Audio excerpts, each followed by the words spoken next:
Cambio de paradigmas. Hay una sociedad, hay una manera como se relaciona la gente en la sociedad y hay individuos. ¿No? Significa el individuo es un producto de la sociedad y la sociedad es un producto, ¿no?, de individuos. ¿No? Entonces, ¿por dónde entrar? ¿No? Esperar hasta que cambie la sociedad para que cambie el individuo, no se puede. Sino es responsabilidad individual de empezar este cambio, esta concientización.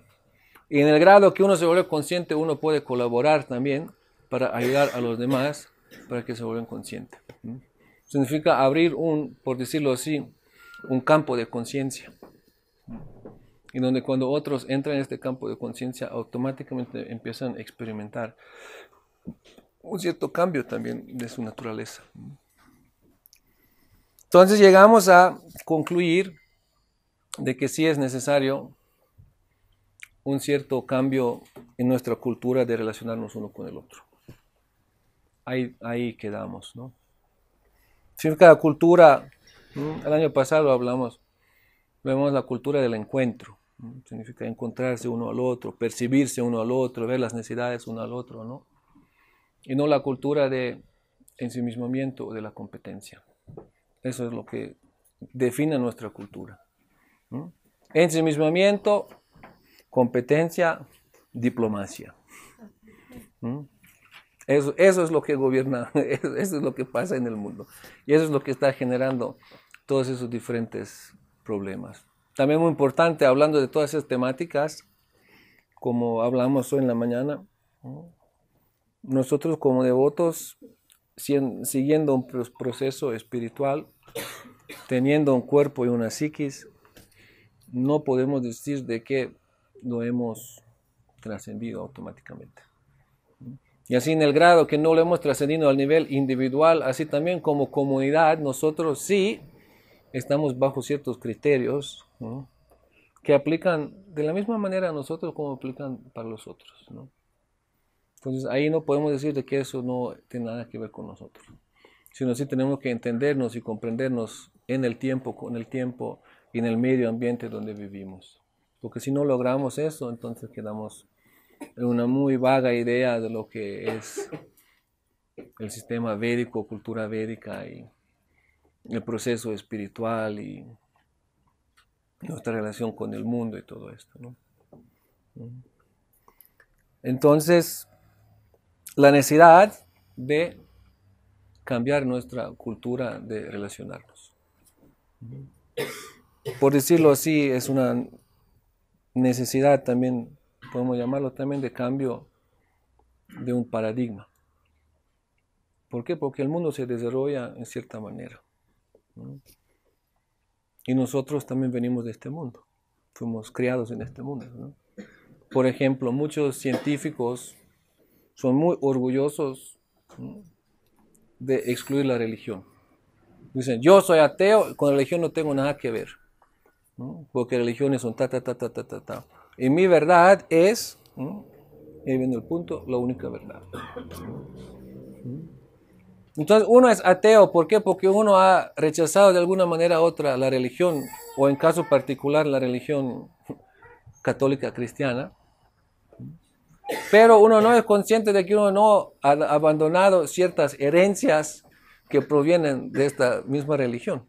El dogmatismo como tal no lo vas a encontrar en otras religiones, ¿no? Entre las religiones nativas no hay dogmatismo de esta forma. Y en el hinduismo como tal no hay dogmatismo. Hay una gran apertura. No es que la verdad es una y el resto es nada, ¿no? Entonces, pero eso sí viene en el catolicismo muy claramente, o cristianismo, digamos. Entonces, ellos dicen, yo rechazo la religión, yo soy científico, ¿no? Pero al mismo tiempo se quedan estas ciertas, digamos, actitudes en la herencia, ¿no? Y sí, nosotros también, ¿no?, imagínense, ¿no?, aceptamos el Vaishnavismo hace poco, ¿no?, pero sí tenemos ciertos rasgos que son muy, digamos, muy cristianos dentro de nosotros, ¿no? El sentimiento de la culpa, por ejemplo, eso es algo, ¿no?, que nos gobierna a todos, ¿no? Y si tú vas a la India, eso no existe de esta manera. Aunque son Vaishnavas, aunque leen el mismo Bhagavad Gita, ¿no? ¿Por qué? Porque no es una herencia cultural. De esta manera como nosotros lo tenemos. Y muchos otros elementos, ¿no?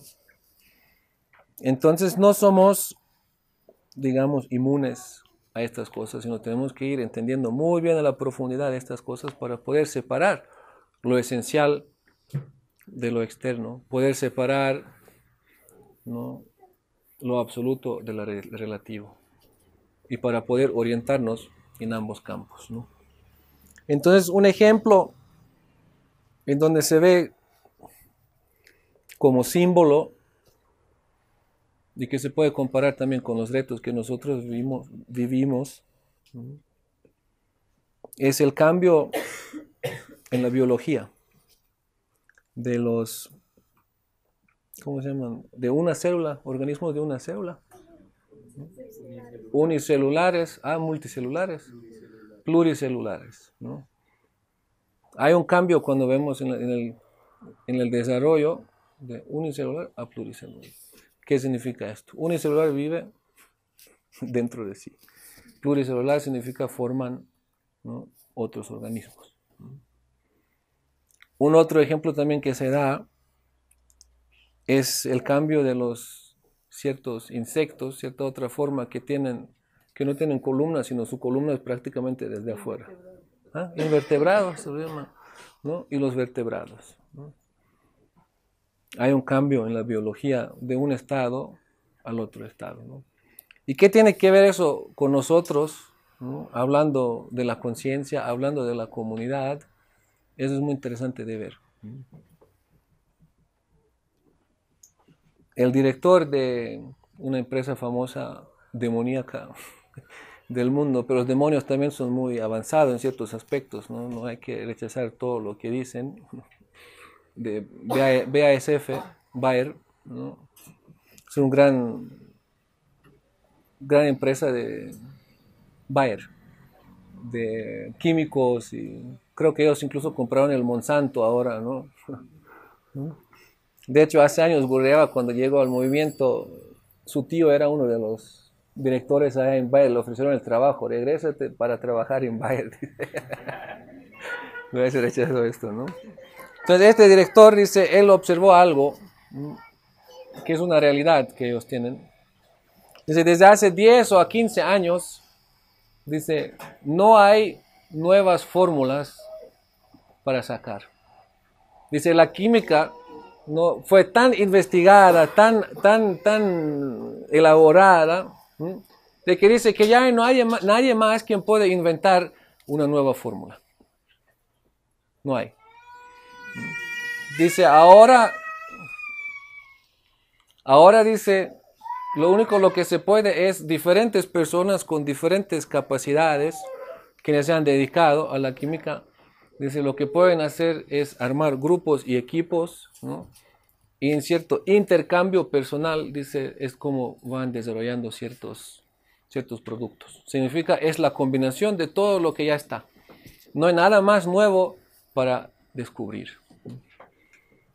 Significa, es el individuo, ¿no?, que puede ser el individuo y puede ir descubriendo hasta dónde llega, ¿no? O son diferentes individuos que han llegado a descubrir donde podrían, y no hay nada nuevo para el individuo, pero cuando se unen todos juntos, ¿no?, hay muchas cosas nuevas para descubrir. Eso es la realidad para nosotros también quienes vivimos ahora en esta etapa, ¿no? Y también nos podemos tomar como ejemplo también para nosotros en nuestra comunidad, ¿no?, en nuestra práctica dentro de la comunidad, ¿no? Porque ¿qué es lo que dice? ¿Cuál es la diferencia entre uno y el otro? Unos son individuos quienes pretenden de ser parte de un equipo, pero prácticamente son individuos. ¿Qué hace la diferencia entre el individuo y el equipo? Verdadero equipo.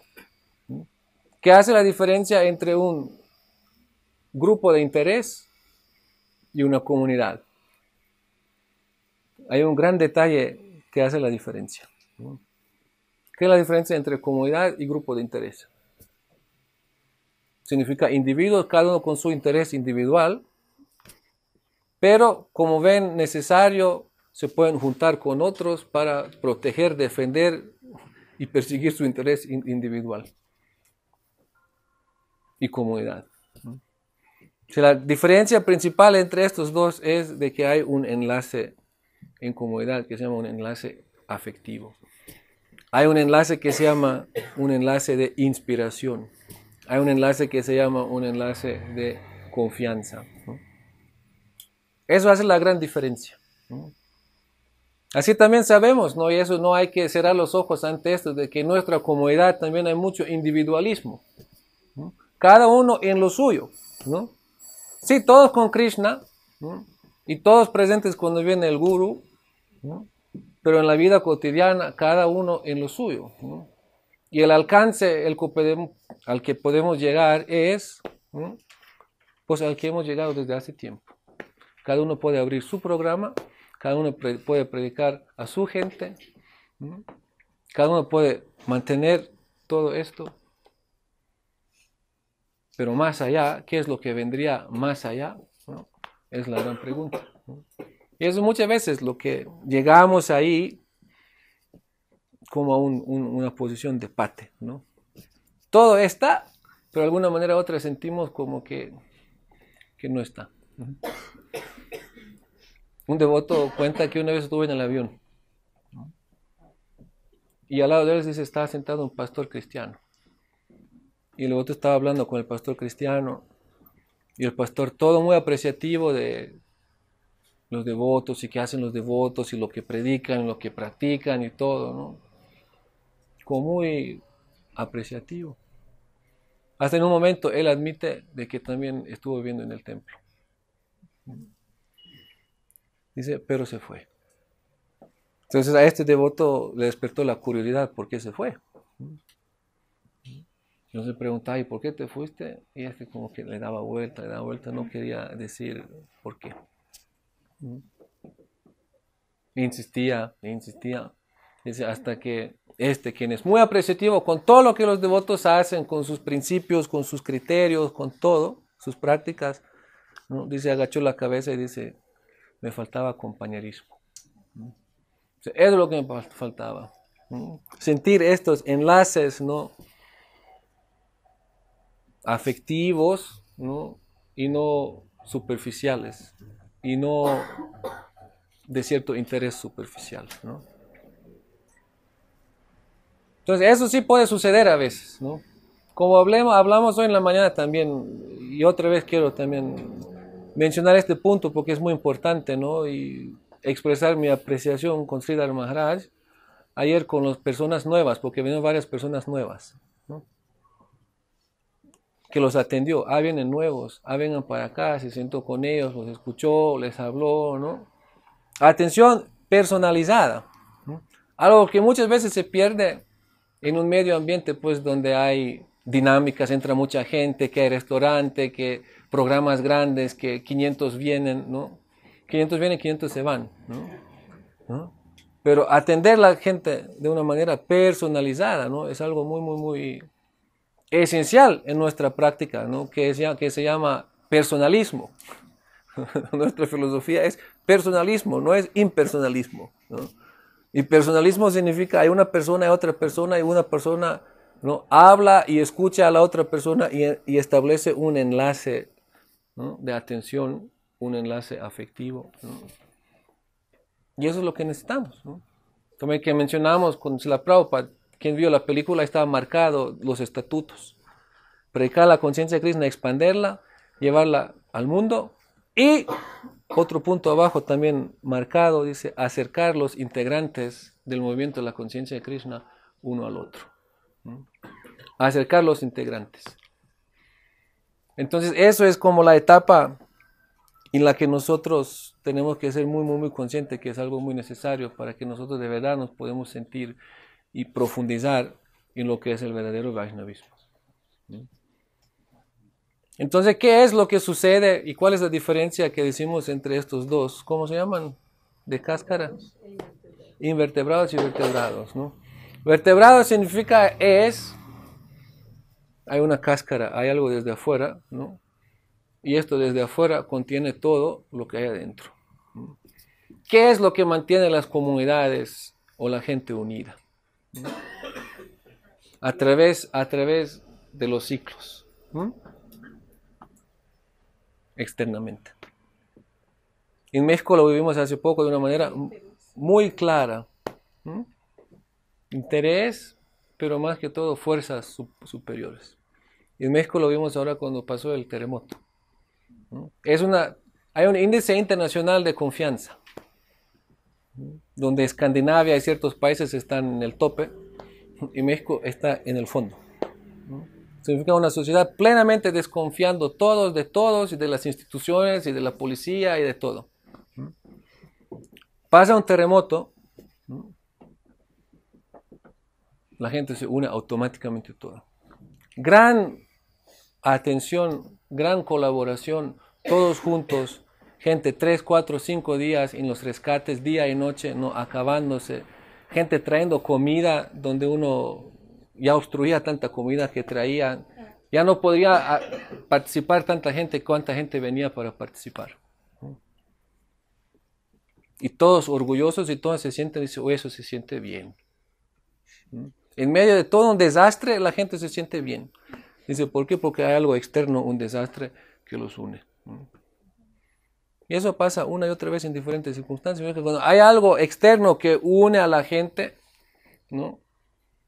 Guerra, ¿no? Algún enemigo externo, ¿no? Son fenómenos, ¿no? Depende del enfoque, todo cambia, ¿no? ¿Cómo se llaman estas bravas? Varas bravas. Varas bravas, ¿no? Uno y otro se rompen la cabeza, ¿no? Cuando juega este equipo contra este equipo, ¿no? Pero haz lo que juega Colombia, ¿no? En contra de Perú, ¿no? Cada uno cambia pone la otra bandera y están parados prácticamente uno al lado del otro, ¿no? Claro, hay casos extremos que incluso ahí tampoco no son, ¿no? Unidos, por decirlo así. Pero son diferentes fenómenos, ¿no? Todo depende del enfoque, ¿no? ¿Qué es lo que mantiene mi grupo, ¿no? ¿Qué es lo que nos une, ¿no? ¿Quién es el enemigo, ¿no? Por eso en la política eso se actúa mucho, ¿no? Cómo contener cierto cuerpo, ¿no? Siempre buscar ciertos enemigos, ¿no? Son muy hábiles, muy expertos en esto, ¿no? Entonces podemos tener enemigos, podemos tener guerra, podemos tener hambre, podemos tener desastre y adentro la gente se une automáticamente. Pero también lo que podemos tener para contener la gente juntos en ciertas ideologías, ¿no? Son ciertas ideologías, ¿no? Significa podemos hacernos y sentirnos como una unión y viendo que todos los demás están como en contra de uno, ¿no? Nosotros somos los devotos, nosotros tenemos la verdad y el mundo son los karmis y todo es no sé qué, ¿no? Y ahí nos mantenemos unidos, ¿no? Pero es algo muy superficial, ¿no? Eso es basado no en un ideal, sino en una ideología, ¿no? En una ideología que es plenamente superficial, ¿no? Entonces, ¿cómo hacer este cambio, ¿no? De que nosotros no nos sentimos como unidos, basado en ciertas fuerzas externas, sino donde podemos y donde no podemos crecer prácticamente, sino unidos en un cierto ideal que nos une y donde podemos desarrollarnos todos y crecer alrededor de este ideal, ¿no? Pues eso es la gran pregunta, ¿no? ¿Cuál es este ideal? Amor, relación. Otra vez, amor, afecto, empatía, ¿no? Básicamente vamos a llegar en todas las diferentes circunstancias y consideraciones, vamos a llegar a esta conclusión de lo que necesitamos es esto, ¿no? Porque el crecimiento tiene diferentes formas, ¿no? Nuestra manera de hoy, lo que vivimos hoy, nuestra economía es lo que también hablamos en la mañana, ¿no? Es un crecimiento, ¿no? Explotación de más y más y más y más recursos, ¿no? Pero todos sabemos de que eso no se puede mantener así, ¿no? No se puede. Entonces, esta estructura que se está generando alrededor de una actitud explotadora de recursos naturales y recursos humanos es predeterminada, no puede sino colapsar en algún momento. Entonces la gran pregunta es cómo uno puede crecer y al mismo tiempo crecer de una manera natural, ¿no? Ahí se nos da el ejemplo del cerebro humano. ¿Qué pasa en el cerebro, no? Imagínate si el cerebro tendría que crecer todo el tiempo que vamos aprendiendo algo, ¿no? Imagínate, ¿no? ¿Qué pasaría con el cerebro? ¿No? Pero el cerebro no crece de esta manera, ¿no? Sino el cerebro crece de manera hacia adentro, ¿no? Así que, ¿qué significa para una comunidad crecer de verdad, ¿no?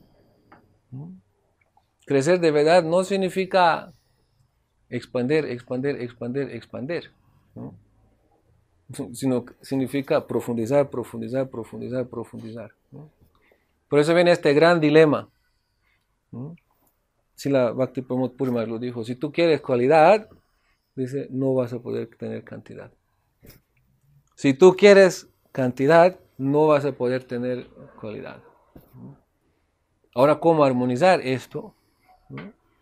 ¿Por qué? Porque nosotros participamos de una misión que es muy expansiva. ¿Cómo podemos armonizar esto? Pues podemos ver de que una característica de cualidad es de querer expandirse y darse a la cantidad también. Pero ¿en qué grado, en qué medida puede suceder eso sin perder la cualidad? ¿No? Pues eso es el gran problema que toca resolver, ¿no? Calidad, ¿no? Calidad. Eso es el gran problema que toca resolver. ¿Qué tanta calidad tenemos? ¿Qué tanta fuerza tenemos para poder expandernos y todavía mantener el ideal vivo, la unión viva, ¿no? Y no volvernos impersonalistas y caer en diferentes otras trampas que existen en este camino, ¿no? Entonces, de todos modos, de toda manera, ¿no? El reto en el que estamos entrando ahora es de profundizar nuestras relaciones. No queda otra, ¿no? ¿Por qué? Porque solamente en relaciones profundas uno se va a sentir no carente, ¿no? Si no, otra vez entramos en ciertas carencias. Y cuando entramos en ciertas carencias, pues otra vez entramos a buscar y ver, ¿no? Y después llegamos a concluir, ¿no? Que los devotos no tienen, hay otra gente que lo tiene, ¿no? Hay otra gente que hace mejor ciertas cosas, ¿no? Entonces, por encontrar algo externo, lo que nosotros necesitamos en un medio ambiente que no es devocional, ¿no? Empezamos a despreciar los devotos, ¿no? Gran problema, ¿no? Por eso cuando alguien se aleja de los devotos, muchas veces, ¿no? Antes de eso viene, es que encontré, ahí también hay, y no solo es así, ¿no? ¿Y por qué solo el Vaishnavismo? ¿Por qué solo Hare Krishna? Que esta gente también tiene y sabe, y nosotros no sabemos, ¿no? Entonces la gente empieza a encontrar algo que nosotros deberíamos tener, ¿no? Pero muchas veces no estamos dando cierta atención, ¿no? No estamos dando cierta atención, ¿por qué? Porque no estamos pendientes y conscientes de las necesidades de todos los integrantes, ¿no? Y para ser pendiente y consciente, pues se necesita comunicación. Se necesita comunicación abierta, sin miedos, ¿no? Porque si hay miedo, no se puede hablar. Si yo tengo miedo de decir algo, cómo me siento, pero me va a decir, uy, tú eres ofensivo, no, cállate, ¿no? Es porque me siento así, ¿no? No es bueno sentirte así, tú no debes sentirte así, ¿no? Otra de estas cosas, ¿no? Cómo debes sentirte y cómo no debes sentirte, ¿no? Pero yo me siento así, pero no debes sentirte así, ¿no? Pero, ¿no? Entonces, ¿qué hace uno cuando alguien se siente así internamente y tiene ciertas cosas que no puede resolver, ¿no? En relación con la filosofía, en relación con el guru, en relación con el templo, con la comunidad, ¿no? Pues lo mantiene hasta que ya no lo puede mantener más, ¿no? Dice, si no lo puedo expresar, pues entonces me salgo, ¿no? Y después empieza todo su otro proceso, ¿no? De recuperación y de equilibrar, pues, cómo lo puede. Entonces, para una comunidad sana, es muy importante tener este ambiente muy amplio, muy abierto, donde todo se puede hablar, ¿no? Sin ningún miedo, ¿no? Porque son dudas que nacen, ¿no? En este proceso. Entonces nosotros, si estamos hablando de hacer la curva, si estamos hablando de iniciar ciertos otros procesos, ¿no? Para recompensar ciertas carencias que tenemos a nivel comunitario, ¿no? Pues tenemos que también cambiar ciertas ideas. Y cambiar ideas es muy difícil, ¿no? Muy difícil, ¿no? Históricamente podemos ir y analizar este punto y vamos a llegar a una etapa en donde empieza este movimiento. Tiempos de Bhaktivinoda Thakur, Srila Bhaktisiddhanta. Y Srila Bhaktisiddhanta establece una misión. Él es Naistika Brahmachari, determinado, sabe qué es lo que tiene que hacer y se dedica a lo que tiene que hacer. Y no solo esto, sino al mismo tiempo él rechaza el medio ambiente de donde proviene Bhaktivinoda Thakur. Él rechaza incluso su hermano por asuntos, digamos, de filosofía. Pero eso es un punto ahí muy complejo. ¿Por qué? Porque Bhaktivinoda Thakur mantiene su relación con el otro hijo y mantiene su relación con Bhaktisiddhanta Saraswati. Y Bhaktivinoda Thakur en su autobiografía escribe muchas cosas que cuando uno lo escucha a uno le parecen, está interesante, ¿no? Describe su proceso paso a paso, cómo está dejando la carne, ¿no? Cómo vive su apego a sus familiares, su realidad familiar, todo lo escribe, ¿no? Y cómo mantiene su fe y su vaishnavismo dentro de todo esto. En el Gaudiya Math, esta autobiografía es prohibida, es tabú, porque Bhaktivinoda Thakur muestra demasiado aspectos humanos. ¿Por qué? Porque esto es un movimiento plenamente monástico, ¿no? Significa donde no hay tiempo prácticamente para atender todos esos elementos. ¿Por qué? Porque es una misión que toca establecer la misión y toca expandir y toca enfrentar todo el mundo, ¿no? Y es una modalidad. Y esta modalidad la tenemos representada en el altar, en Srila Bhaktisiddhanta y todos los parisadas que han venido para apoyar su misión. Pesados de los pesados. ¿No? Pero al mismo tiempo tenemos Bhaktivinoda Thakur en el altar también. A Srila Siddhamar le preguntan cuál es la diferencia entre Bhaktivinoda Thakur y Srila Bhaktisiddhanta. Entonces él dice, Bhaktisiddhanta ha dado el proceso para los duros, ¿no? Y Bhaktivinoda Thakur ha explicado el proceso paso a paso, dice, para las personas con carácter suave. Son dos acharyas que han dado dos modalidades distintas dentro de la misma siddhanta, dentro del mismo proceso devocional.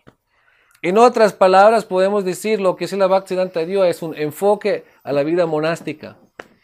Y lo que Bhaktivinoda Thakur dio es un enfoque de las enseñanzas y la modalidad, cómo construir su vida, ¿no? A través de diferentes etapas y prácticamente para los grihastas, ¿no? Entonces no podemos ser negligentes con lo que dio Bhaktivinoda Thakur.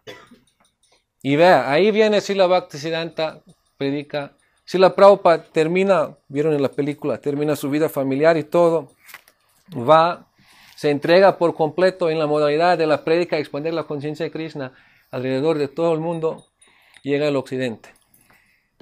¿Quién está en el occidente? Esperando, están esperando los hippies, ¿no? Personas frustradas con todo, que han dejado todo, ¿no? En un estado de renuncia artificial, pero con disposición de servir, y se entregan por completo, ¿no? Y se empieza a expandir todo, más y más y más, ¿no? Pero después viene un tiempo donde todos ellos, quienes se habían rendido por completo, después tienen que admitir sus ciertas otras necesidades de ubicarse en el mundo, cuando se empiezan a casar, ¿no? Srila Prabhupada dio 69 sannyasis, ¿no? Ahora en el momento creo que quedan 4, ¿no? Algunos dejaron el mundo siendo sannyasis, pero la mayoría dejó el sannyas, se casó en un dado momento. Y si la Prabhupada lo sabía, él dijo, yo les doy sañas, no importa, ustedes se entregan, ¿no?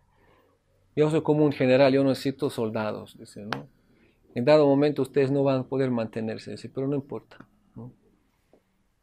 Pero es una prédica, es para la vida de la renuncia y la entrega, y es otra modalidad que se necesita, y otros campos y otras, digamos, conversaciones también, ¿no? Para todo este otro campo, que es para los del carácter suave, como dice Siddhar Maharaj, para el desarrollo paso a paso. Entonces, en esta misión de Srila Prabhupada, viene nuestro Gurudeva y viene al campo de la prédica y expande la conciencia de Krishna en el campo de la prédica de Sudamérica. Como Srila Prabhupada tuvo a favor de que hay muchos hippies quienes habían dejado todo y tenían todo el tiempo, ¿no?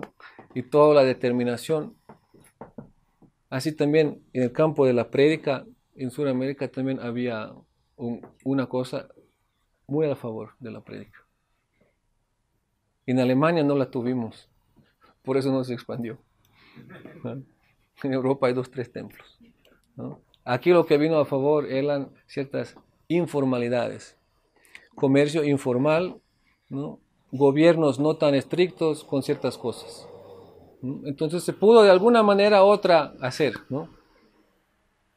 Puedes ir al bus, subir al bus y puedes vender, y, ¿no?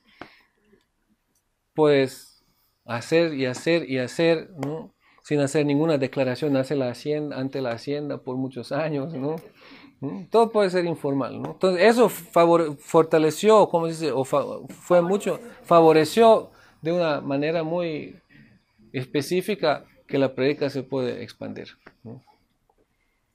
Pero ahora llega una cierta etapa en donde vemos pues la cosa tampoco ya no es tan fácil, ¿no? Ya la salubridad viene, toca cada rato, ¿no? Y esto es así, y eso no puede ser así, ¿no? Entonces toca poner las cosas en orden, ¿no? Así que no es tan fácil ahora esto de la expansión y de distribuir tantos libros y de hacer tantas cosas, ¿no? Entonces tocan hacer ciertos reajustes, ¿no? ¿Y cuáles son estos reajustes? Pues nosotros pues tenemos ciertas ideas, tenemos ciertas, digamos, conceptos que seguimos, ¿no? ¿Quién es un devoto? ¿Quién está en Maya? ¿Quién no está en Maya? ¿No? Muy típico para movimientos, digamos, que son bajo la influencia, digamos, eso de la renuncia, es, estás en el templo, estás haciendo, estás bien, ¿no?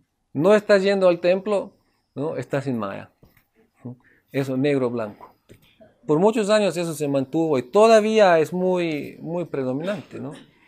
O en otras palabras, ¿no? Estás en el templo, estás colaborando, todo bien. Ya estás mostrando interés de que quieres casarte, ¿no? Ya no sé qué hacer contigo, ¿no? O te voy a predicar un poco, deja esta idea, olvídate de la bruja, ¿no? ¿No? Pero el otro como que intenta, pero dice no puedo, ¿no? Y aguanta hasta donde puede aguantar, ya cuando no puede aguantar más, ¿no? Entonces, tiene que salirse. ¿Qué pasó? Se lupió, dice, ¿no? ¿No? No se lupió, ¿no? Sino simplemente pues toca atender lo que toca atender en el momento, ¿no? Pero ahora, ¿a dónde va? Es la gran pregunta, ¿no?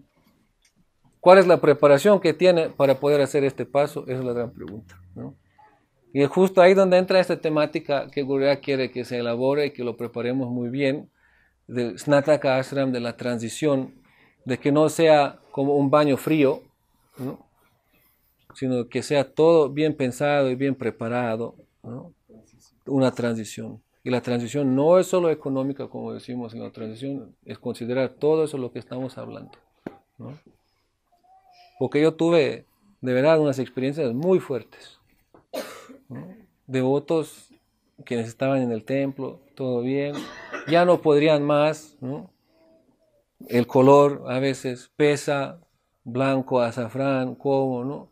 Embarazo, ¿no? ¿No? A pesar del color, embarazo. Entonces, ¿qué hacer ahora, no? Pues toca quitar el color, pero ¿qué hacer para que no sea pecaminoso? Hay que casarlos, ¿no? Muchas veces pasa eso, ¿no? Que se casen pues antes de que nazca el bebé, ¿no? pero sin ninguna preparación, ¿no? Muchas veces también pasó, 2 veces de hecho, estaban los devotos, estaban en el templo, se juntaron, embarazada, la madre, faltan 3, 4 semanas, así todo, ¿no? Vienen al templo, ¿no? Yo les pregunto, ¿y cómo van? Ah, bien, bien. ¿Cómo va la economía? Dice, alcanza para los pasajes y para el boga, ¿no? Está así, ¿no? Y no me mienten, alcanza para los pasajes y para el boga, ¿no? Pero a veces no por el boga, por eso vienen 2, 3 veces al templo también para ver si hay prashadam, ¿no? Y yo, entonces, ¿qué piensas hacer? No, pues vamos a ver, no sé, ¿no? ¿No? Este caso tocó rescatar una madre con la tarjeta, ¿no? Y además no era natural, sino era cesárea también, ¿no? En donde el costo ya salta 3 veces más, ¿no? Y en México por sí es todo, mucho riesgo, ¿no? Haz la cesárea, ¿no? Y ahí con la tarjeta, ¿no? Y después hay que ver cómo devolver, ¿no? Imagínate, ¿no? Forman una familia, nace el bebé en un medio ambiente donde no tiene nada y además están endeudados, ¿no? ¿Qué fundamento es eso para crear una familia, estabilidad mental? ¿Y qué hablar de la estabilidad espiritual, ¿no? Entonces, eso es muy difícil, ¿no? Y esos son uno tras otro casos que pasan, con excepciones también. Uno puede decir, bueno, todo eso es karma individual. Con eso también nos podemos lavar las manos. Todo eso es karma individual y ya, ¿no? Sí, es karma individual, ¿no? Pero eso significaría resignar ante todo. Cada uno tiene su karma y cada uno que vive su karma, ¿no? Entonces, eso significa un colapso de una comunidad. Como el colapso de la salud de una persona que hablamos de los principios de salutogénesis, ¿no? Donde uno puede entender las cosas, estamos tratando de entenderlo, y donde uno mantiene la convicción de que uno puede interferir y puede hacer los arreglos, y donde uno ve un propósito en todo esto. Así también a nivel comunitario tiene que ser así. Entendemos, ¿no? Pero si decimos es karma, ¿no? Entonces significa que estamos resignándonos. Y si decimos no, podemos luchar y trabajar para resolver ciertas cosas, para generar ambientes más favorables, ¿no? Entonces sí, entonces toca hacerlo, ¿no? Y si vemos un propósito en esto, ¿no? Si vemos un propósito en una comunidad fuerte, si eso es el deseo de Krishna, de tener comunidades fuertes, yo pienso que sí. Porque desde mi perspectiva, y estoy 100% convencido, si no vamos a tener comunidades fuertes, no vamos a tener nada. Los grijastas y comunidades fuertes son el futuro de la misión. Porque como ven, los brahmacharis se están acabando, ¿no? ¿Cuánta gente no vivía en Medellín en algunos momentos en el templo? 70, 80. Todos saliendo, haciendo lo que hay que hacer, ¿no? Y a otras partes. Yo también tenía 35 en algún momento viviendo en el templo. Pero ¿dónde ves ahora? No, es menos y menos y menos. Estados Unidos estaba lleno también en algún momento, ¿no? Ahora tienen más deidades que devotos en los templos. Y los pocos devotos que son contratados bengalíes que vienen y los tienen como pujari y los pagan para mantener la puya. No hay. Se acabaron, ¿no? Los templos ya no se mantienen en Estados Unidos con el Sankirtan desde hace mucho tiempo. Como no hay nadie para hacer Sankirtan. ¿Cómo se mantienen? De las donaciones de los hindúes, ¿no? Entonces sí, los tiempos cambian. Y como los tiempos cambian, no, uno tiene que verlo, uno tiene que analizarlo, uno tiene que comprenderlo. Porque si uno está aferrado a una idea, ¿no? En el 1982, ¿no? Se hizo y se proyectó y qué sé yo, ¿no? Eso no funciona, ¿no? Hay en algunos lugares muy específicos como Italia, ¿no? Si tú vas con los devotos del día de hoy, ellos hablan solamente del 82, el Ratha Yatra en Florencia, 20,000 personas, ¿no? Tal y tal hizo el Kirtan, ¿no? Y en el 83 vino más gente, ¿no? ¿No? Y si te dices, hoy todo es malo, nadie es bueno, ¿no? Significa un colapso completo, ¿no? ¿Por qué? Porque no quieren ver, no quieren analizar, no quieren... Se rompió este ánimo de que hay un propósito en formar la comunidad. Y ahí, como el Taita lo explicó el otro día, ¿qué es la comunidad? ¿No? Es el individuo, es la familia, y familia fuerte es la base de comunidad. Entonces, en el grado podemos ver qué tanto fuertes son nuestras familias, entonces podemos también ver qué tan fuerte es nuestra comunidad. Y qué tan fuerte es la familia, también podemos ver qué tan fuerte somos nosotros. Qué tan fuertes somos comprometidos con nosotros mismos, con nuestros principios, con el autoconocimiento y desarrollar autoconocimiento, ¿no? Qué tanto estamos enfocados en esto. La vida de Brahmachari significa preparación para la vida, ¿no? Pero muchas veces hoy termina siendo la vida de Brahmachari una idea del sacrificio por completo, ¿no? Como las gopis de Vrindavan, olvidándose por completo de sí mismo, ¿no? Pero no ser cualificado en fe y realización espiritual para esto.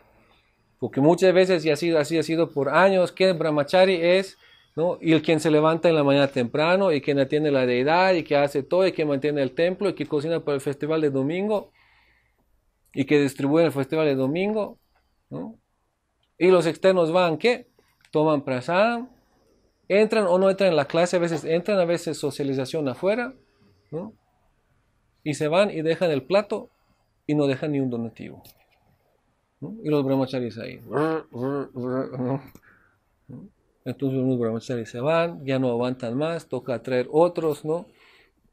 Entonces, en vez de volverse una escuela para preparación para, ¿no? para la vida, pues entran y se van, entran y se van, y entran y se van, algunos aguantan un poquito más, ¿no? Y eso se refleja también de que no estamos bien preparados para la familia. Ahora podemos decir, no, eso es un fenómeno global. Sí es, y lo hemos explicado en la mañana por qué es. Pero la idea es pues no volvernos resignados o vulnerables ante este fenómeno, sino poder fortalecernos. Y la conciencia de Krishna sí es una fe, una explicación, una ciencia. Si lo ponemos la ciencia de la autorrealización, para así poder lograr esto. Pero ahí sí toca ir cambiando ideas, ¿no? Y esto, cambiar ideas, cambiar costumbres, cambiar ciertas dinámicas, eso es siempre doloroso, siempre difícil, ¿no? ¿Por qué? Porque hay algunos que son tradicionalistas y van a decir, ¿qué es esto? ¿Qué es esto? ¿No? Si la Prabhupada lo estableció así, ¿no? Gurúya lo estableció así, si la Harijan Maharaj dijo eso es así, ¿no? Tradición, tradición, tradición, ¿no? Pero ¿cuál es nuestra tradición? Si tú ves nuestra tradición, que nosotros seguimos el Gaudiya Vaishnava, Gaudiya, Brahma, Madhva, Gaudiya Vaishnavismo en la línea de Bhaktivinoda Thakur, tiene 150 años. Y si vamos a hablar de la tradición, podemos decir que nuestra tradición es una adaptación continua a las circunstancias. Los Ramanuyas son iguales desde hace 700 años, practican igual. Tienen misma vestimenta, mismos aretes, ¿no? Misma herramienta para la ceremonia de fuego, todo es igual desde hace, ¿no? Mantiene esta forma. Pero desde que Srila Prabhupada Bhaktisiddhanta vino, él lo adaptó bastante. Srila Prabhupada lo adaptó aún mucho más. Gurudeva lo adaptó aún mucho más. ¿Y por qué pensar de que ahorita ya no hay que adaptarse? No, tiene que ir adaptándose, paso a paso, paso a paso. Pero para eso hay que llegar a la idea, al pensamiento, y entender cómo el pensamiento es el quien controla todo, ¿no? Y para eso hay un ejemplo, ¿no? En la ciencia han descubierto, ¿cómo se llaman estos peces rojos que del océano van arriba? Salmones, ¿no? ¿Qué hacen los salmones, no? Los salmones regresan del océano hasta arriba, se aparean y se mueren, ¿no? Y cuando se mueren, ¿no? Ahí donde se descompone el cuerpo, ¿no? Nacen otros, ¿no? bichitos, ¿no? Y estos bichitos se vuelven comida para los nuevos que crecen, se los comen y se van al océano, ¿no? Entonces uno podría pensar, ¿no? de que esto es un programa genético, ¿no? Significa van para abajo predeterminado. van para abajo, después regresan, se aparean y se mueren. Significa se mueren por un programa genético. Y la ciencia lo ha pensado eso muchos años y eso es así. Muchas cosas nosotros pensamos que es genéticamente predeterminado. Esta idea de la predeterminación, ¿no? Y en ciertas cosas pensamos que es predeterminado por el deseo divino. Es Dios quien predetermina todo, ¿no? Entonces, ¿qué significa ciencia en este sentido? Significa retar la idea que existe, ¿no?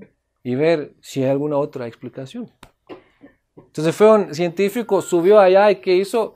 Tomó el salmón después de aparearse y lo regresó al océano y lo marcó. Porque ahora debería, de acuerdo con la lógica de que eso es genéticamente predispuesto, debería morirse después de aparearse. Y después fue el otro año, subió para allá y encontró el mismo salmón. Y después lo vio otra vez. Y fue el otro año y otra vez lo vio ahí, ¿no? Entonces, ¿qué es lo que sucedió ahí? ¿No? Ellos van arriba, obsesionados, dice, en el océano comen y se engordan, porque la comida es diferente. Cuando se engordan, dice, entra una función hormonal y de repente empiezan a sentir, ¿cómo se llama eso? Anhelo, ¿cómo se llama eso? Nostalgia del lugar donde nacieron. ¿No? Y esta nostalgia los lleva hasta allá. Después viene otra cosa que los hormonas provocan en él, es el impulso sexual. Ya se aparea. Y después de que pasa todo esto, ¿no? Después de que dejo la idea que lo llevo hasta allá y que ya se apareó, ¿no? Cuando se le va todo esto, se da cuenta, está rodeado de miles de otros salmones en agua así y no hay manera de salirse, ¿no? Entonces empieza el estrés y las hormonas de estrés lo matan. Entonces él no es matado por una predeterminación genética, ¿no? Sino es su idea que le nace, ¿no? El anhelo o nostalgia, ¿no? Que lo lleva y que lo hace hacer lo que tiene que hacer y por eso se muere, ¿no? Entonces no hay una predeterminación en ese sentido. Y de esta predeterminación científica, que los científicos han pensado que todo es predeterminado, se desarrolla todo un modelo de vida, todo un modelo de pensamiento mecánico. ¿Qué es el modelo de vida? Es de que nosotros nacemos, ¿sí? Deberíamos ser educados para servir de alguna manera en la sociedad. Después de servir nos volvemos inútiles y ahí se muere uno. Y el sistema educativo que entra ahí es para qué, ¿no? Pues es para educar a alguien, preparar a alguien para que se vuelva útil para el sistema y para toda esta idea que se sigue. Eso viene de ahí. Todo es predeterminado, uno nace, uno muere, la línea es así, y el propósito es así y no hay ninguna salida. Y toda nuestra sociedad está guiada con esta idea. Todo lo que funciona, el sistema educativo, el sistema político, el sistema económico, todo está así. Y nosotros, siendo devotos, nacimos en esto. Nuestros padres piensan de esta manera. La educación que recibimos también es de esta manera, ¿no? La sociedad afuera, todo funciona de esta manera, ¿no? Significa que estamos afectados por estas ideas. Ahora, ¿qué hacer? ¿Cómo liberarnos de estas ideas? Pues tenemos la conciencia de Krishna que nos da muchas nuevas ideas, ¿no? Muchas nuevas herramientas. Toda una sabiduría espiritual. Pero tenemos que separarlo, ¿no? Y tenemos que saber cómo hacerlo. Dentro de esta lógica que ellos aplicaban, ¿no? De que uno nace, se educa, sirve de alguna manera y se muere. Había, y eso es un descubrimiento de los últimos años, había algunos inválidos. ¿Cómo los llaman en español? ¿Los mongos? Mongólicos, los mongólicos. ¿no? Los mongólicos se consideraban, ¿no?, inútiles, de acuerdo con este sistema, ¿no? Significa, estos no se puede enseñar nada, ¿no? Y de verdad era así, trataban de enseñarlos, trataban de formarlos, pero ellos rechazaban todo, no había manera de formarlos, de educarlos, lo que se consideraba educación. Hasta que vino un tipo, educador, y dijo, no los voy a educar, dice, voy a sentarme con ellos y los voy a observar. Y los voy a acompañar, ¿no? ¿Y qué sucedió? Se dieron cuenta, ¿no?, de que ellos no son predeterminados para ser inútiles, predispuestos. No son inútiles, ¿no?, sino simplemente nadie se dio cuenta cómo aprenden, cómo ayudarlos, ¿no? De hecho, la palabra educare no significa lo que nosotros decimos educar a alguien, formar a alguien, ¿no? Ver qué es lo que lo meto, ¿no? Educar significa ver qué es lo que saco desde adentro, ¿no? Cómo me abro a la persona y veo qué es lo que sale desde allá, cómo gano la confianza para que él empiece a salir, ¿no? Y después cómo veo cómo los conecto. Y hay todo un movimiento en Alemania que se hizo, ¿no?, para documentar todos estos casos, que ya tienen hasta estudios universitarios y son capacitados de hacer trabajos donde antes se pensaba, no, estos no son capacitados, ¿no? Uno pensaba, son unos inútiles, ¿no? Entonces imagínate, ¿no? Ahora nosotros venimos también de ese sistema de educación. Nosotros fuimos, nos daban todo. Todos querían que seamos como ellos quieren, ¿no? Los papás primeros, ¿no?, después en la escuela, después en todas las diferentes circunstancias. Significa que nosotros no hemos aprendido una otra cultura de relacionarse con los demás, sino la cultura de que los otros forman los demás. Y ahora si nos pasamos otra vez a nuestra vida cotidiana, en el templo, en la comunidad, ¿no?, ahí podemos ver qué tanto estamos bajo este reto de tratarnos, de seguir tratarnos así o no, ¿no? ¿Qué tan dispuestos estamos de considerar a alguien un inútil? Es un inútil, ¿no? ¿Por qué? Porque quizás ya no puede ser brahmachari, ¿no? ¿Por qué? Porque quizás no puede darle el donativo que se espera de que tiene que dar. ¿Por qué? Porque quizás no puede estudiar lo que uno dice que debería estudiar. ¿Por qué? Porque tal y tal y tal y tal razones, ¿no? Somos muy rápidos, basados en el mismo concepto, ¿no?, de rechazar a la gente, nuestra gente, ¿no?, en vez de ver, ¿no?, cuáles son las capacidades que tienen, ¿no? Porque todos los que estamos aquí, ¿por qué? Porque queremos servir. Tenemos esta predisposición, esta idea, este ideal, ¿no?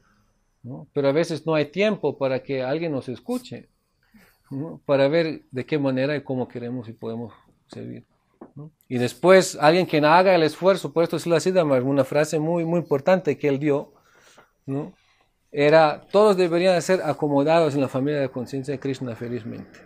Es un gran reto, ¿no?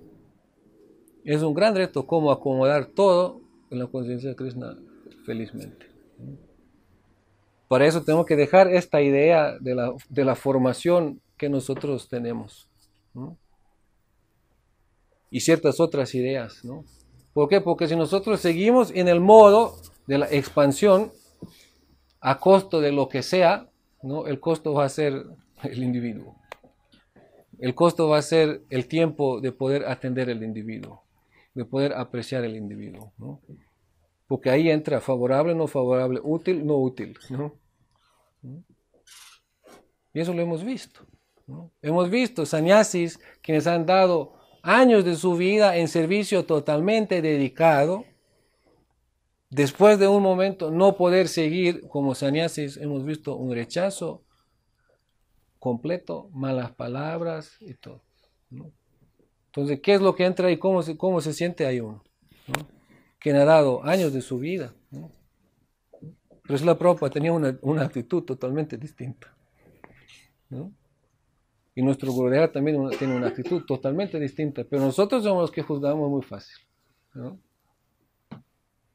Una vez un sannyasi Estaba, no estaba, otra vez estaba, se desapareció, ¿no? Y después regresó con su esposa y con hijo al Gran Teatro de San Francisco.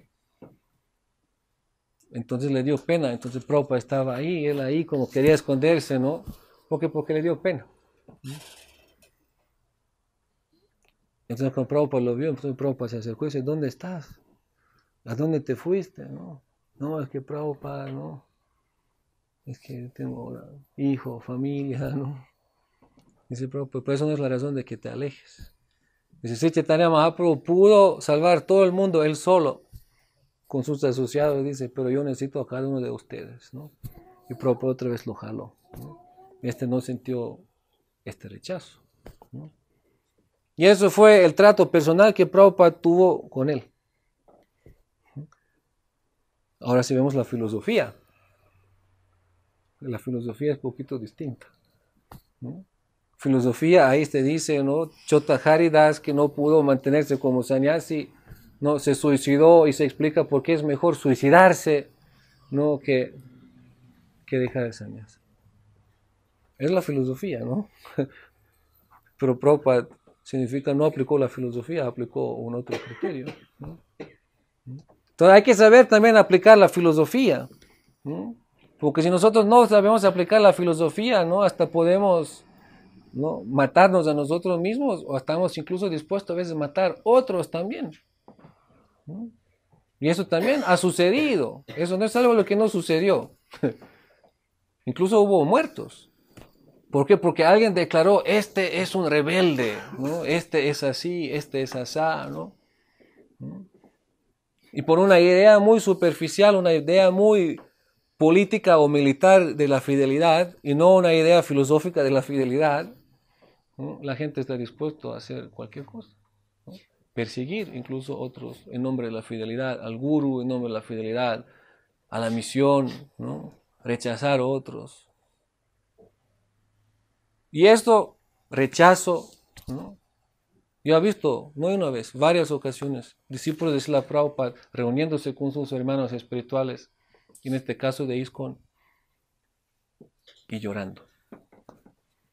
En particular, una vez estuvimos en una reunión, entonces hay un sannyasi muy querido, discípulo de Srila Prabhupada, pero quien también fue echado. ¿Por qué? Porque se fue a escuchar a Srila Siddhar Maharaj. Y en esta reunión estaban los otros hermanos. Entonces el otro se descompuso y empezó a llorar. Todos esos años yo sabía que nosotros podemos sentarnos, que podemos estar juntos, ¿no?